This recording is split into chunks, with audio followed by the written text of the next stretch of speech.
Bond.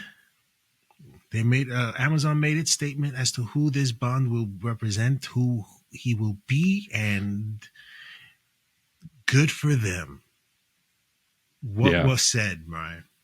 It's in the supposedly in the contract of the buyout from Barbara Broccoli and Michael Wilson. There's a stipulation that, quote, the spy will not change gender or nationality, meaning Bond can never be gender switched and he must be British or from the Commonwealth.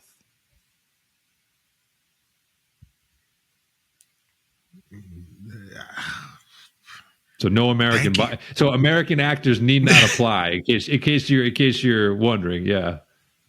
Thank you, the Broccoli's for putting that in there. That's protecting the integrity of the character as written. That's Absolutely. I think it needed to be spelled out, and I'm happy for that. Harry Potter producer is taking over. So there's David Heyman, I think is his pronunciation.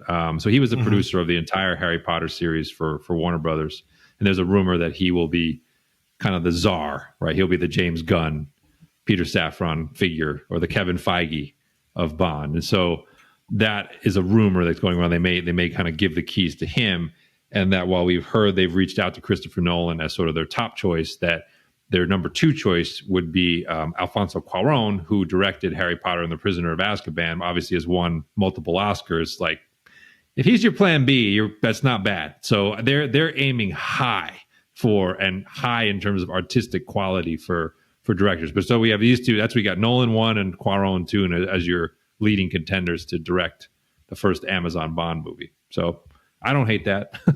I mean, I want Nolan first, obviously, but I don't hate Cuaron. He's a very, very creative guy, and his movies look amazing. So yeah, some tidbits. We've been hearing a lot of He-Man, but we haven't heard a lot of another possible smash hit,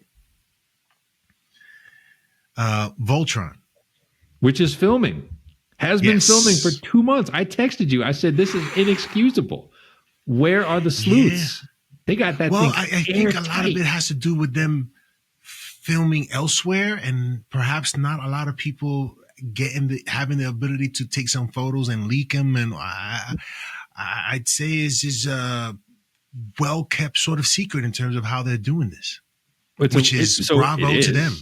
It is, because this would seem like an impossible project to really keep under wraps. They're shooting in Australia. We know Henry Cavill's been down there since December. There was a panel at some con recently that had a lot of the Superman actors from TV and film all got together for a panel, and he was the only one who couldn't attend because he was filming Voltron at the time in Australia. But I said to you, it's like, we haven't gotten anything, and then we got one leak, and I was like, well, that's interesting. Because someone else we know. I don't think he's in that joint. But what's he doing there? That's a long way for him to go for just to hang out. I think he's hanging out. Okay. I think he's a Voltron fan and he got access. That's it. That could be. So Chris Evans was spotted on the set of Voltron, and there is a photo of him on the set. He's down there with his wife, I believe, and no confirmation of what he's doing there, how long he was there, but like there are those. That's the first Voltron set photo we've seen is of Chris Evans hanging around. And I'm just like, okay. So there was a promotional image that showed nothing. It was just like the logo, but it was a logo on like a camera or like a prop. Okay. But the logo they used is the original one.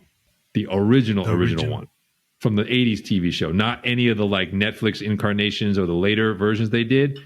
So it got people speculating. Remember, because there was talk of like, who's Cavill playing, because which Voltron force is going to be in this. Now people are thinking, because of that, they're gravitating that it is the original batch. So Keith, Lance, Hunk, Pidge, Allura. Okay. For what it's worth. That's what I would vote for. That's the classic. You should do the classic. Yeah. Give me the classic. It'd be like trying to do the car Voltron before the Lion Voltron. That's idiocy. You got to do the original. Voltron was horrible. Every time I watched it, it's like a roller skates. He's on roller skates. Yeah, you got to get the lions, yo. The lions. Yeah, we've seen the car stuff. We just go to Transformers. You're not missing anything. Voltron, the lions, form blazing sword. Imagine what these guys are thinking about. That brings me to He-Man. By the power of, just think about what that's going to look like, how that's going to sound. Because if you remember how He-Man said, by the power, it sounded, the acoustic of his voice was crazy. Yeah. I'm just imagining how that experience is going to be in the theaters, Brian. I got to be in the theaters multiple times to see that. So it's so funny you bring that up. So funny you bring that up. So I was trying to explain this to my kid, and I was like, "Fine, we're gonna watch an episode." So we pulled one out. At the end of it, she was like, "Nah, we're not doing any more of that." But I will say, to your point, the only time you can listen to He-Man's voice is when he says, because they changed the audio effect, like he's almost in like an auditorium, and it's like this echo. Yeah, right? It's the only time you can listen to it. And I will say this: of all the things that I cannot forgive the Dolph Lundgren version for, him messing up the rhythm of that line is criminal. You know what I'm talking about? He says it too quickly. He says it like rapid fire, and like in the cartoon, he takes his time. I'm like, how could you mess that up? Yeah. I don't even remember what he said. It sounded all mumbled. No, he says, I have the power, but he says like, I have the power. He says it like really quick.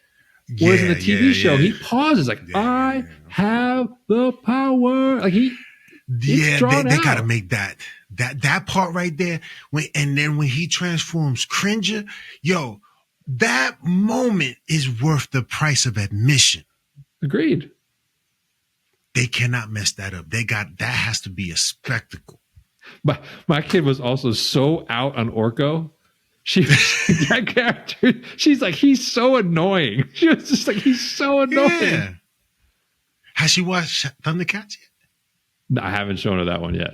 I've told her about it. She's actually more excited because she loves animals and she loves lions and that sort of. So I said, we'll save it. But I said, this one we'll watch. And she was like, this is ridiculous. This is ridiculous. Yeah, yo, He-Man is not a good watch, yo. Because I found an episode that had we had everyone. We had Beastman, we had Merman, we had Ram Man, we had all of them in there. And she was just like, who are these people? None of it is good. No. He-Man is not good, yo. But I will say this. That's what makes it so interesting. So I wasn't familiar with Glitzen. He did do something that was really popular, not in a genre that we would watch. And if you ever need to worry, this is why you should never worry about an actor's physical appearance when they sign for a role. So he was the younger kind of boy toy lover of Anne Hathaway in The Idea of You on Amazon, which was based on this phenomenally successful book. Mm-hmm. If he's 160 pounds in that movie, it's pushing it. Mm-hmm. But if you look at him now, if you look at him the way he's trained up, he's enormous. Yeah. He's put on 75, 80 pounds for this role for He-Man. And he's starting to look like He-Man. So that's why I say when people are like, which is good. That's what I mean. People are like, oh, Richard can't be back. Stop it. He can change his weight by 15, 20 pounds at the drop of. These people can do that quickly with the training regimens and the nutrition. For people who when people say that, it just drives me up a wall. It's like, how do you think Arnold Schwarzenegger made his? Yeah, he had charisma, but he looked the way he looked always. He was always a big guy. He very few moments where he was the small guy in the room. He was a big guy. He just moved well. Especially just watch Conan the Barbarian. Yeah. You can't imagine that being He-Man. That's what I mean. Yeah, it's like come on. Exactly. I mean, I think honestly, we talk about Richard. In another life, he could have played He-Man with that physique. I think he's a little older now for that look, but he could have done it if that, it's that's why I say, don't worry about that stuff. These actors will do what's necessary. And you look at this guy who has a really slender natural build, and he's put on a lot of beef to play this role to where you're like, okay, like I see it. I'm telling you, man, I can't wait to buy my ticket, man. I can't wait to buy my ticket. The last thing before we sign off, Joanna Robinson, who is one of the co-authors, right, of the primary book, author, but co-author of Rise of the MCU. Yeah. Rise of the MCU. She reported that the real Cap 4 budget was not the $180 million Disney reported. Dare I say, add 200 million to that? That's another movie, yo. $200 million, that's another movie. That gets you almost to Electric State. That's crazy. But that makes a lot more sense in the context of what we heard. When they said it was 180, I'm like, hang on a minute. You guys Everybody was calling BS. Movie twice. Like, you can't. So the 180 was probably what the original budget was. Yeah. The 380 is where you ended up prior to marketing. And if you assume they probably spent another standard like $100 million, like they were in, that means they were in for probably close to $500 million on this. And the total box, of which they're only going to probably keep about half, is going to be about $400 million. So they might lose like $300 million on Captain America 4. That is not good. That is not good. Yo, Brian, did you know that there is a Netflix series? Is that sort of thing, or this lack of transparency and quite honestly being dishonest about how much you spent? And it's like, that's the sort of stuff that makes people just like not want to, I don't know. There's a bad connection there, or bad feeling towards your product and what you do. I don't know. Why lie about it, you know? Why? Yeah, because you don't, The weird thing is you can't, because when Disney reports earnings the next time around, they'll probably have to take a write-down on this movie. And so then you'll kind of be able to back into, at least, if they may not call it out specifically, but like you'll kind of know, like, well, if the film division took a write-down of X million dollars, like, now Disney might have, depending on how this goes with Snow White, they might be taking a couple of write-downs in this first fiscal quarter, first calendar quarter, because if Cap is like $200-300 million loss, and Snow White, all this controversy leads to poor box office for that movie, like they might. What's the controversy with Snow White? Oh man, where to start? Okay, so it's coming out March 21st. So Rachel Zegler is Snow White. Drew a lot of controversy because immediately upon getting the role, gave an interview in which she said she hated the Disney version of Snow White because she would never be saved by a prince. She would never, I went through all this stuff, and she's like, the only reason I'm playing Snow White is because she can be the leader we all know that she should be. But she's like, I watched the original one once and I had a difficult time with it. I never want to see it again. So that was controversy number one. Controversy number two was the dwarves were then shown as magical creatures of different sizes and ethnicities. That led to certain people in the community of Martin Kleba actually was notable. If you look him up, he's played a number of small characters and is a small person. And he basically was like, you took our jobs, like WTF. Like, these are roles that are important to the community. We need to be true to that. And so people were like, well, this is Disney going woke again, and you know, doing their whole agenda stuff. So then they walked it back and they made the dwarves CGI, and they looked terrible in the trailer, to which Peter Dinklage of Game of Thrones fame came out on the other side and basically was like, said Disney can't decide what it wants to do with this movie. He's like, you cast a Latina Snow White, so you seem like you want to be woke there, but then you give us these terrible CGI dwarves. And he's like, why are the dwarves? He basically was like, they shouldn't be dwarves. So that was a controversy. They shouldn't be CGI. And they shouldn't be dwarves. He said they should be normal sized people, that it was offensive that they were dwarves. So he and Martin Kleba were both from that community, were on the opposite sides of this issue publicly. Mm-hmm. And then Rachel Zegler decided to go all in on Free Palestine. Small detail, the evil queen in Snow White is played by Gal Gadot, who is from Israel and served in the Israeli military. So Disney canceled the premiere and basically sent them all to like a castle in Spain with no press other than Disney employees. And this movie is opening in the theater this weekend. Oh, the other thing was, what's that famous song, My Prince Will Come, the one from Snow White? Zegler refused to sing it, so they took it out. Wow. So this movie's got... How much did they make this movie for? This movie makes the Ray movie look like it's got no stink on it. I have no idea what to expect. I really don't. Well, is there a price tag on what this movie cost? Yeah, I mean, they are like another $200 million budget movie. So who knows? But it's crazy to talk about all these movies and $100 million, $200, $300, $400 million. Speaking of, I saw another big ticket one that was. I saw Electric State. Oh yeah, we'll close this off on a bad note. Yeah, you want to feel worried about Avengers 5 and 6. So we got Joe and Anthony. Crazy. When Brian told me who wrote this, I was like, what? So Joe and Anthony Russo, we talked about their struggles when they're not in the MCU. But this movie was also written by Marcus and McFeely, our Winter Soldier, Civil War, Infinity War, Endgame writers. They wrote Electric State. This movie it's the most expensive movie Netflix ever made. It's over $320 million budget. It has caused Netflix to rein in their film division and change how they hand budgets to filmmakers. Its reviews, I believe at last check, it was 17% on Rotten Tomatoes, which is the same as Craven, comparable to Madam Web. Now, let me tell you, I watched the movie. I don't think it's that bad compared to those movies, to be fair. I don't think it's that bad. But it is definitely not good.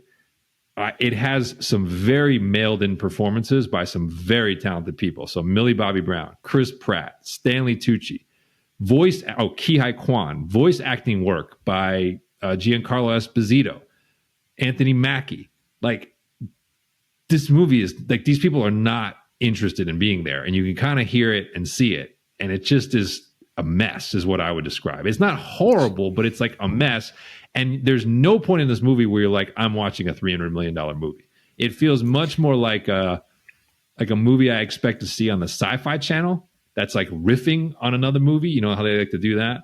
Oh, and they've got Alan Silvestri doing the music, and the music really sounds like a ripoff of Avengers when he did the Avengers music, but it literally looks like he just lifted the tracks straight out. And I'm just like, there's a final battle scene where I'm just looking at it. I'm like, did you guys just take the blocking from the Wakanda scene at the end of Infinity War and try to rework it with like a bunch of robots and a bunch of these? It's not well done. It's not well done. Like, is it the worst 2 hours you've ever spent? No, but it's completely forgettable.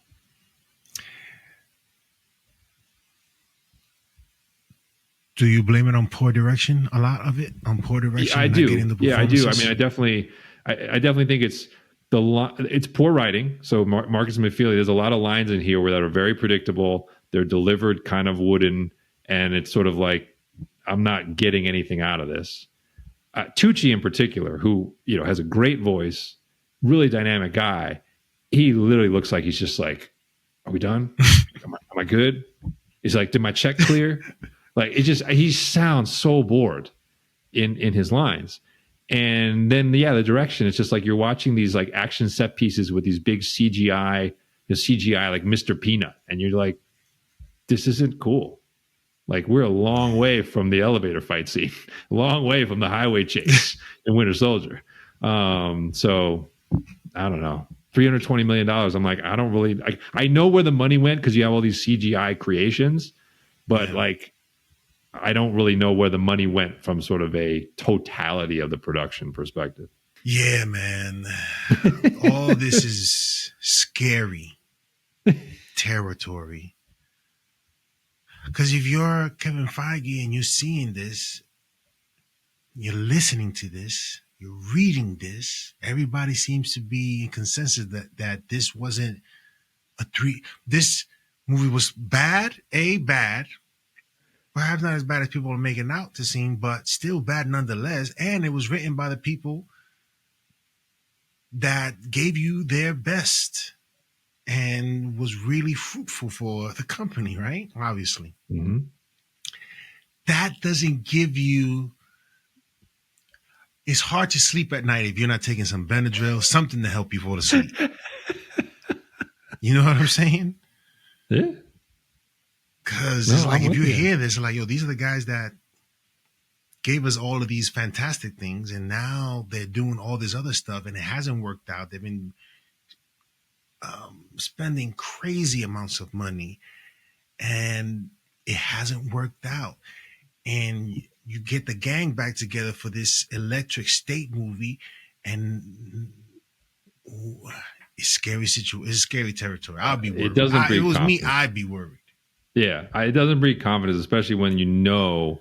So in the case of Electric State, they were adapting a novel, but in the case of Avengers, like, it's a mess. Like you were, now they were responsible for creating a lot of the momentum in phase 2, right? That led to phase 3 being epic. In this case, they're being asked to fix something that is basically broken. That is a different challenge, right? And so what they're being asked to do is difficult. I give them that. But yeah, there is this feel of like, maybe that was lightning in a bottle. Like that was just like a moment in time where like everyone had a hot hand and Marvel could do no wrong. And like those days have come and gone. And I was just actually looking while we were talking, like, the Joss Whedon Justice League, right? So that on Rotten Tomatoes was 39%, just for a reference, right? You imagine if like the lowest reviewed Avengers movie, I believe, was actually Infinity War, which to me is insane. But really, I think so. I believe that's actually lower than Ultron technically, but I'm not positive. Because Endgame was the highest rated. The first one is in the 90s as well. Maybe Ultron was lower, but I know Infinity War was way lower than it should have been. It was like 84, 85. 85. Let's see what Ultron was. Maybe Ultron was lower. No, Ultron was 76. Okay, I take it back. Okay, yeah. But still, okay. So you imagine if like Avengers comes. So the lowest they have is 76 of Avengers movie. Imagine if Avengers movie is like 38. It's like 39. It's like Justice League. With the way their movies are being treated now. It is not only the end. Now, it would not only be pretty much the end of Kevin Feige's career, but the beginning of the much anticipated time of less and less superhero films. Yep, I agree. Much, much less. That perhaps may translate over to the DCU if that doesn't work out well. Yeah, well, I think, like I said, Marvel box office, you're starting to see box office move back to where it was in like 2011, 2010, which kind of means if you can really only count on, 350 to 450 for a movie, then, you got to budget accordingly, right? So then budgets need to roll back down to like 100, 125 million, right? They need to be like about 50 to 60% of where they've been for superhero movies. It's not to say you can't make a good movie. We know that Gareth Edwards makes great movies with like a $50 million budget, but like that's a skill unto itself. It's being able to do that. So yeah. We'll have to see how the superhero genre looks if that's what you have to work with. Yeah, man, this is not a good place.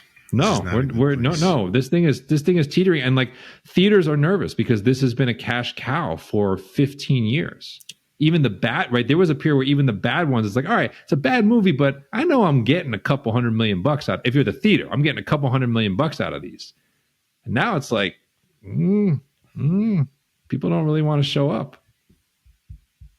Again, I'm not gonna say He-Man is gonna make Super Mario Brother money. But the potential is there based on all this other stuff that isn't working. He-Man is different. Very different from what we've been seeing I'm telling you, man, the sleeper hit will be He-Man. You know, this is going to be very interesting to see. That's next year, correct? Yeah, and so is Voltron. I think Voltron's a sleeper hit too, because the one thing, they don't do the gigantic numbers, but the MonsterVerse makes money. All the Godzilla, King Kong, Godzilla Kong movie, and you and I have talked about it, right? Like they've gotten silly with those, but those are budgeted appropriately, and they are making more money every time they put one out.